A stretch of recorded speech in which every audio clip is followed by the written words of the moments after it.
રાજકોટ ગ્રામ્ય એસઓજીનો ભેળસેળ યુક્ત દૂધ, માવો અને પનીર વેચતી 3 ડેરી પર સપાટો બોલાવવામાં આવ્યો છે। સાપર, વેરાવળ અને સડક પીપળિયા વિસ્તારમાં એસઓજીના દરોડા પાડવામાં આવ્યા છે। ફૂડ એન્ડ સેફટી ઓફિસરને સાથે રાખી 3 ડેરીમાં ચેકિંગ હાથ ધરવામાં આવ્યું। કુલ 1165 કિલો જેટલો જે શંકાસ્પદ ખાદ્ય અને દૂધજન્ય જથ્થો છે તે જપ્ત કરવામાં આવ્યો છે। 400 લીટર દૂધ સેપરેટ પણ જપ્ત કરવામાં આવ્યો છે। કુલ રૂપિયા 3.11 લાખનો શંકાસ્પદ અખાદ્ય મુદ્દામાલ કબજે કરવામાં આવ્યો છે। શંકાસ્પદ માવો, એનાલોગ પનીર, મીઠાઈ અને આર્ટિફિશિયલ કલરનો જથ્થો મળી આવ્યો। તો જય ખોડિયાર ડેરી, શ્રીજી કોર્પોરેશન અને બજરંગ ડેરીમાં કાર્યવાહી હાથ ધરવામાં આવી છે। ભેળસેળ કરતા એકમો સામે રાજકોટ ગ્રામ્ય એસઓજીની કાર્યવાહીથી ફફડાટ વ્યાપ્યો છે। સંવાદદાતા મુનાફ અમારી સાથે જોડાઈ ગયા છે। મુનાફ, અખાદ્ય જે જથ્થો છે તે અત્યારે જપ્ત કરવાની કામગીરી થઈ રહી છે, શું અપડેટ તેને લઈને?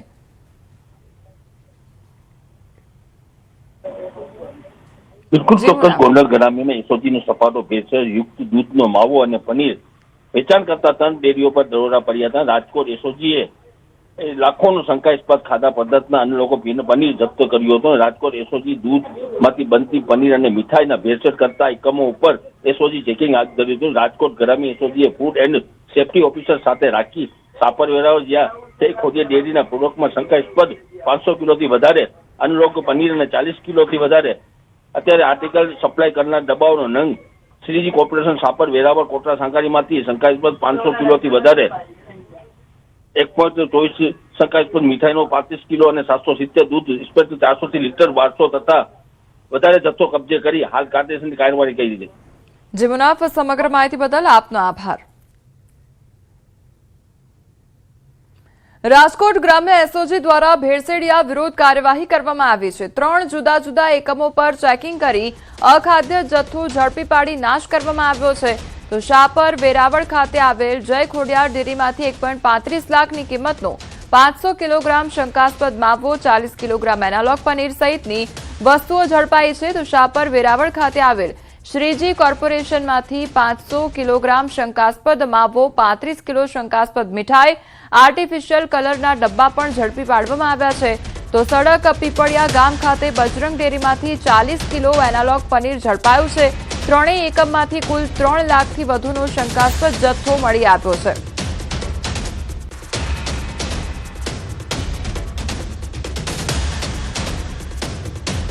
રાજકોટમાં એનાલોગ પનીર બનાવતી 8 પેઢીના લાયસન્સ સસ્પેન્ડ કરવામાં આવ્યા છે। શાપર, સરદાર, ગોંડલ, જામકંડોરણા, રાજકોટ સહિતના વિસ્તારોમાં ચાલતી 8 પેઢીના લાયસન્સ સસ્પેન્ડ કરવામાં આવ્યા છે। તો શાપરની શ્રીજી ડેરી ફાર્મમાંથી 80 કિલો મીઠાઈનો નાશ કરવામાં આવ્યો છે। રાજકોટ જિલ્લાના ફૂડ વિભાગ દ્વારા કરવામાં આવી રહી છે કાર્યવાહી। તો રાજકોટનું જે ફૂડ વિભાગ છે તે હવે સતર્ક બન્યું છે અને એક બાદ એક દરોડા પાડવામાં આવી રહ્યા છે। તેમજ જે એનાલોગ પનીરનો જથ્થો છે તે જપ્ત કરવામાં આવી રહ્યા છે। તો બીજી તરફ 8 પેઢીના જે લાયસન્સ છે તે પણ સસ્પેન્ડ કરવામાં આવ્યા છે।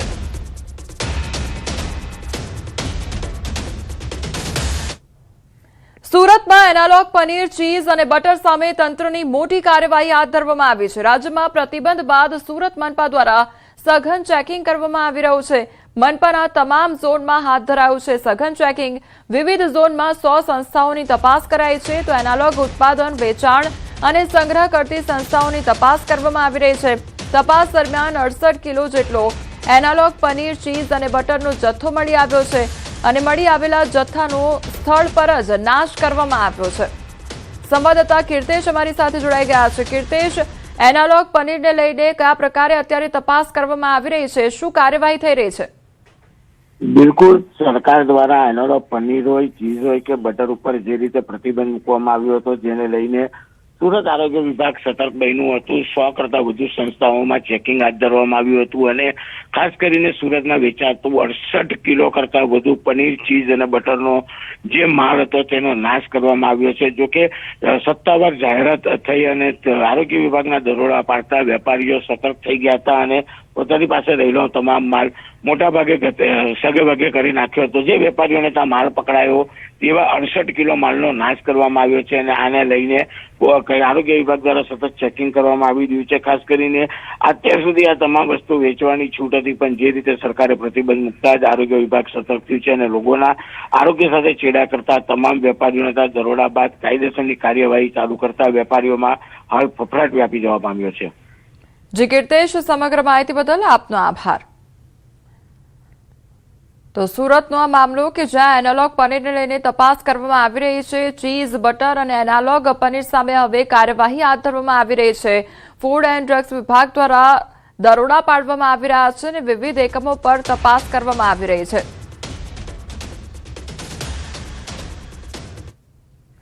પાટણમાં કોંગ્રેસમાં આંતરિક વિખવાદનો મામલો સામે આવ્યો છે અને આંતરિક વિખવાદ હવે ચરમસીમાએ પહોંચી ગયો છે. ટિકિટ વહેંચણીમાં ભાજપને ફાયદો કરાવ્યાનો આક્ષેપ કરવામાં આવી રહ્યો છે. પૂર્વ જિલ્લા પ્રમુખ બાબુજી ઠાકોરના ગંભીર આક્ષેપ. જિલ્લા પ્રમુખ, ધારાસભ્ય અને પૂર્વ ધારાસભ્ય સામે ગંભીર આરોપ લગાવવામાં આવ્યા છે. કોંગ્રેસના કેટલાક નેતાઓ ભાજપ સાથે જોડાયેલા હોવાના બાબુજી ઠાકોરના ગંભીર આક્ષેપ સામે આવ્યા છે. તો 2024 લોકસભામાં પાટીદાર મત અપાવવામાં એમએલએ નિષ્ફળ ગયાનો દાવો પણ કરવામાં આવી રહ્યો છે. તો કોંગ્રેસને હરાવવા આંતરિક રીતે કામ કર્યાનો આક્ષેપ કરવામાં આવી રહ્યો છે. ભાજપ સાથે જોડાયેલા નેતાઓને ખુલ્લા પાડવાની બાબુજી ઠાકોરની ચીમકી પણ ઉચ્ચારવામાં આવી છે. આદરણીય રાહુલ ગાંધીજીને મળીને પણ અમે એની રજૂઆત કરવાના છીએ અને આ લોકો કે જે ભાજપ સાથે ભળેલા છે, ભાજપ સાથે એમની કયો શોર્ટકટ છે, એને અમે ખુલ્લું કરવાનું હવે જરાય પણ શરમ સંકોચ રાખવાના મૂડમાં નથી. સંવાદદાતા યશવંત અમારી સાથે જોડાઈ ગયા છે. યશવંત, કોંગ્રેસમાં અંદરો અંદરનો વિખવાદ સામે આવી રહ્યો છે. બીજી તરફ આક્ષેપ પણ થઈ રહ્યા છે કે જે કોંગ્રેસના નેતા છે તે ભાજપમાં ભળી ગયા છે. એટલે આખો મામલો શું છે? ચોક્કસથી કોમલ, જે રીતના સ્વાભાવિક રીતે ગત 7 તારીખે દિલ્હી ખાતે કોંગ્રેસના અધ્યક્ષ મલ્લિકાર્જુન ખડગે સાથે જે ઉત્તર ગુજરાતનું કોંગ્રેસનું ડેલિગેશન મળે છે અને ત્યારબાદ આ સમગ્ર મામલો અત્યારે ગરમાય છે અને તેને લઈને જે પાટણ જિલ્લાના પૂર્વ જિલ્લા પ્રમુખો, ચાહે બાબુજી ઠાકોર હોય, શંકરજી ઠાકોર હોય, તેની સાથે સાથે કોંગ્રેસના જે અગત્યના નેતા જે પહેલા પણ રહી ચૂક્યા હોય અને અત્યારે પણ હોય તેવા તમામ લોકોએ અત્યારે સાથે થઈને પાટણના જે સર્કિટ હાઉસ હતી ત્યાં આગળ પ્રેસ કરી હતી ને તેમાં જે અત્યારે પાટણના ધારાસભ્ય હોય કે જિલ્લા કોંગ્રેસના પ્રમુખ હોય, સાથે સાથે તમામને તેમને આડે હાથ લીધા હતા અને જે સ્થાનિક સ્વરાજની ચૂંટણીઓ પૂર્ણ થઈ હતી તે સ્થાનિક સ્વરાજની ચૂંટણીઓના અંદર તમામ જે કોંગ્રેસના અત્યારે નેતાઓ હોય છે જે અત્યારે ચાલુમાં છે તેમના ઉપર ગંભીર રીતે આક્ષેપ લગાવવામાં આવ્યા છે.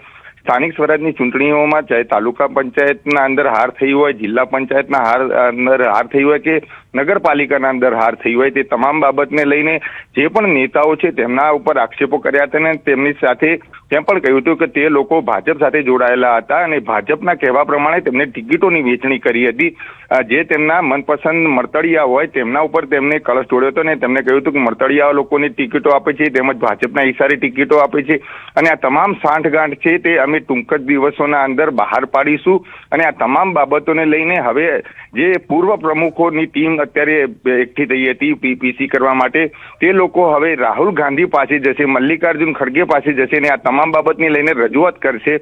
સ્વાભાવિક રીતે જે રીતના ચૂંટણીઓ પૂર્ણ થઈ હતી, લોકસભાની ચૂંટણીના અંદર ચંદનજી ઠાકોર જે કોંગ્રેસથી ઉમેદવારી કરતા હતા તેમને પણ ખૂબ જ 25 થી 30 હજાર જેટલા ઓછા વોટથી તેમને હાર મળી હતી. તે હારને લઈને પાટણના ધારાસભ્ય કિરીટ પટેલ પર હારનું ઠીકરું ઢોળ્યું હતું અને કહ્યું હતું કે અમે જ્યારે વિધાનસભાની ચૂંટણી હોય છે ત્યારે 80,000 જેટલા વોટ ઠાકોર સમાજના કિરીટ પટેલને મળે છે, પરંતુ તેઓ લોકસભાની ચૂંટણીના અંદર 20,000 જેટલા વોટ પણ પાટીદાર સમાજના ના આપી શક્યા. સાથે સાથે તેમને પાટણ જિલ્લા કોંગ્રેસ પ્રમુખ ઘેમરજી દેસાઈ ઉપર પણ ગંભીર આક્ષેપ કર્યા હતા અને જે તેમનો આસ્થા સાથેનો નાતો જોડાયેલો હતો તે નાતા ઉપર ગંભીર આક્ષેપો કરીને કહ્યું હતું કે જ્યારે ચૂંટણીના અગત્યના દિવસો હોય છે, ચૂંટણી પ્રચારમાં ફરવાના હોય છે, ચૂંટણીના મુદ્દાઓ લાવવાના હોય છે, તે સમયે આ માત્ર તેમની માતાજીની આસ્થા હતી તેવા દિવસો તે ભૂવાપણીમાં નીકળ્યા હતા અને જેના કારણે હાર પાટણ જિલ્લા કોંગ્રેસને મળી હતી. આ બાબતને લઈને અત્યારે જે રીતના અત્યારે ડેલિગેશન ઉત્તર ગુજરાતનું એક બાજુ દિલ્હી જાય છે ત્યારે બીજી બાજુ જે અમિત ચાવડાને લઈને જે મુદ્દો ગરમાય છે તેને લઈને અત્યારે પાટણ જિલ્લા જિલ્લાના પૂર્વ કોંગ્રેસના પ્રમુખો હોય, સાથે સાથે તેમના જે અંગત આગેવાનો હોય, તેમને લઈને અત્યારે પાટણ જિલ્લા કોંગ્રેસ પાટણના સર્કિટ હાઉસ ખાતે પ્રેસ કરી હતી. અને અત્યારે ક્યાંક ના ક્યાંક જે પાટણ જિલ્લાના અંદર ઉકળતો ચરુ કોંગ્રેસના અંદરનો મતભેદનો તમામ મામલો સામે આવી ગયો છે અને સ્વાભાવિક રીતે હવે એકબીજા પર આક્ષેપબાજી ચાલી રહી છે. કોમલ. જી યશવંત, સમગ્ર માહિતી બદલ આપનો આભાર. રાજકોટના રાજકારણમાં વધુ એક પક્ષ પલટાથી રાજકીય ગરમાવો આવી ગયો છે. ભાજપના વોર્ડ નંબર 4ના પૂર્વ મહામંત્રી અને રાજકોટ શહેર ઠાકોર સેનાના પ્રમુખ રણછોડભાઈ ઉધરેજા સાથી મિત્રો સાથે કોંગ્રેસમાં જોડાયા. કોંગ્રેસના ઓબીસી ડિપાર્ટમેન્ટના ચેરમેન મહેશ રાજપૂતે તેમને ખેસ પહેરાવી આવકાર્યા હતા. કોંગ્રેસ પ્રવેશ બાદ રણછોડભાઈએ ભાજપ પર અન્યાયનો આક્ષેપ કર્યો હતો. સાથે જ ચુવાડિયા સમાજને રાજકીય પ્રતિનિધિત્વ ન મળતું હોવાની નારાજગી પણ વ્યક્ત કરી હતી. તેમણે ટૂંક સમયમાં કોળી સમાજનું સંમેલન યોજવાની પણ જાહેરાત કરી છે. તો નોંધનીય છે કે રણછોડભાઈ ઉધરેજાના ભાભી કંકુબેન ઉધરેજા રાજકોટ મહાનગરપાલિકાના વોર્ડ નંબર 4ના ભાજપના કોર્પોરેટર છે. આથી ઉધરેજાના કોંગ્રેસ પ્રવેશથી રાજકોટના રાજકારણમાં નવી ચર્ચા શરૂ થઈ ગઈ છે. કે ચૂંટણીઓ આવે ત્યારે આગેવાનોને યાદ કરવામાં આવે છે, બાકી તો કોઈ વસ્તુ જે હાલે છે. સમાજ કાયમી ધોરણે શોષિત છે. અમારા સમાજને ભાજપથી સરકારનો એક પણ લાભ મળ્યો નથી. એટલે આવનારા સમયમાં સમાજ માટે પણ અમે ચિંતા કરીએ છીએ અને ગરીબ સમાજ માટે અમે ચિંતા કરીએ છીએ. કોંગ્રેસ હંમેશા સામાજિક અને લોકોના પ્રશ્નો માટે જે લડી રહ્યા હોય તેને હંમેશા આવકાર્યા છે. ત્યારે ગુજરાત પ્રદેશ કોંગ્રેસ વતી રણછોડભાઈને અને તેમના તમામ મિત્રોને કોંગ્રેસમાં હું આજે સ્વાગત કરું છું. રાજકોટ જિલ્લાના જેતપુર પીજીવીસીએલ ડિવિઝનમાં સરકારી મટીરીયલના કથિત ગેરવહીવટ અને ભ્રષ્ટાચારનો મોટો મામલો સામે આવ્યો છે. આરફિન ઇન્ડિયા કંપનીનો 12.5 કિલોમીટર જેટલો ઓલ એલ્યુમિનિયમ કંડક્ટર કેબલ, શ્યામ શેલ કંપનીના લોખંડના 9 મીટર ઊંચા 30 જેટલા વીજ થાંભલા અને 400 નંગ પિન, આ તમામ સામાનનું બારોબાર વેચાણ કરવામાં આવ્યું. આમ સરકારી કેબલ, વીજ થાંભલા અને અન્ય સામાન ખાનગી સોલાર કંપનીઓને વેચી દેવાયા હોવાના આક્ષેપ બાદ તપાસ હાથ ધરવામાં આવી હતી. તપાસમાં ગેરરીતિ સામે આવતા 2 નાયબ ઇજનેર સહિત કુલ 5 અધિકારી કર્મચારીઓને સસ્પેન્ડ કરવામાં આવ્યા છે. હાલ વિભાગીય તપાસ ચાલુ છે અને આગળની કાર્યવાહી પર સૌની નજર છે. અત્યારે તપાસ ચાલુ છે અને તપાસ થયા પછી ફાઇનલ આઉટકમ આવે એટલે કોઈને વેચ્યા છે કે શું છે તપાસ થયા પછી ખબર પડે. ગીર સોમનાથમાં રખડતા પશુઓનો આતંક યથાવત જોવા મળી રહ્યો છે. વેરાવળમાં યુવક પર આખલાનો હુમલો થયો અને બાઇક પર કામે જતા યુવક પર આખલાએ હુમલો કર્યો તો હાથ, પગ અને છાતીના ભાગે ગંભીર ઇજાઓ પહોંચી. રખડતા પશુઓના આતંકથી સ્થાનિકોમાં ભયનો માહોલ સર્જાઈ ગયો છે. વારંવારની રજૂઆતો છતાં તંત્ર નિદ્રાધીન હોય તેવું લાગી રહ્યું છે. ઘટનાને પગલે તંત્રની કામગીરી સામે અનેક સવાલો ઉઠ્યા છે. તો ગીર સોમનાથના વેરાવળમાં રખડતા પશુઓનો આતંક યથાવત છે. વાળંદ સોસાયટીમાં બાઇક પર કામે જઈ રહેલા યુવક પર અચાનક આખલાએ હુમલો કર્યો. આખલાના હુમલામાં યુવકને ગંભીર ઇજાઓ પહોંચી. હાથ, પગ અને છાતીના ભાગે ઇજાઓ થતા યુવકને સારવાર માટે ખસેડવામાં આવ્યો હતો. ઘટનાને પગલે સ્થાનિકોમાં ભયનો માહોલ જોવા મળી રહ્યો છે. રખડતા પશુઓના કારણે વારંવાર અકસ્માત અને હુમલાની ઘટનાઓ સામે આવી રહી છે. ત્યારે પશુઓના ત્રાસને કાબૂમાં લેવા તંત્ર ક્યારે નક્કર કામગીરી કરશે તેવા સવાલો ઉઠી રહ્યા છે. ભરૂચના પાનોલીમાં ધ્રુજાવી દેતી ઘટના. ચાલુ ટ્રેનમાંથી નીચે પટકાતા યુવકનું મોત નીપજ્યું છે. મોબાઈલ સ્નેચિંગના પ્રયાસ દરમિયાન દુર્ઘટના સર્જાઈ છે. મોબાઈલ ખેંચતા મુસાફર ટ્રેનમાંથી પટકાયો હતો. ટ્રેનમાંથી પટકાતા મુસાફર યુવકનું મોત નીપજ્યું છે. ભરૂચ જિલ્લાના પાનોલી રેલવે સ્ટેશન પર મોબાઈલ સ્નેચિંગના કથિત પ્રયાસ દરમિયાન એક યુવકનું કરુણ મોત નીપજતા ચકચાર મચી ગઈ છે. સમગ્ર ઘટના નજીકમાં લાગેલા સીસીટીવી કેમેરામાં કેદ થઈ છે. પોલીસે સીસીટીવી ફૂટેજના આધારે તપાસનો ધમધમાટ શરૂ કર્યો છે. મળતી માહિતી મુજબ પાનોલી રેલવે સ્ટેશનના પ્લેટફોર્મ પર બેઠેલા એક યુવકે ચાલતી ટ્રેનના દરવાજા પાસે બેઠેલા યુવકનો મોબાઈલ ઝૂંટવવાનો કથિત પ્રયાસ કર્યો હતો. આ દરમિયાન ટ્રેનમાં બેઠેલો યુવક સંતુલન ગુમાવી ટ્રેનમાંથી નીચે પટકાયો હતો. ગંભીર ઇજાઓને કારણે તેનું ઘટના સ્થળે જ મોત નીપજ્યું હતું.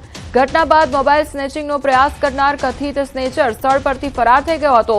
જો કે આ ઘટનામાં તેને પણ ગંભીર ઇજાઓ પહોંચી હોવાનું સામે આવ્યું છે. સમગ્ર ઘટનાનો સીસીટીવી વિડીયો સામે આવતા પોલીસે ફૂટેજના આધારે આરોપીની ઓળખ અને તેની શોધખોળ શરૂ કરી છે. હાલ પોલીસે અકસ્માત, મોબાઈલ સ્નેચિંગના કથિત પ્રયાસ સહિત તમામ પાસાઓને ધ્યાનમાં રાખીને વધુ તપાસ હાથ ધરી છે.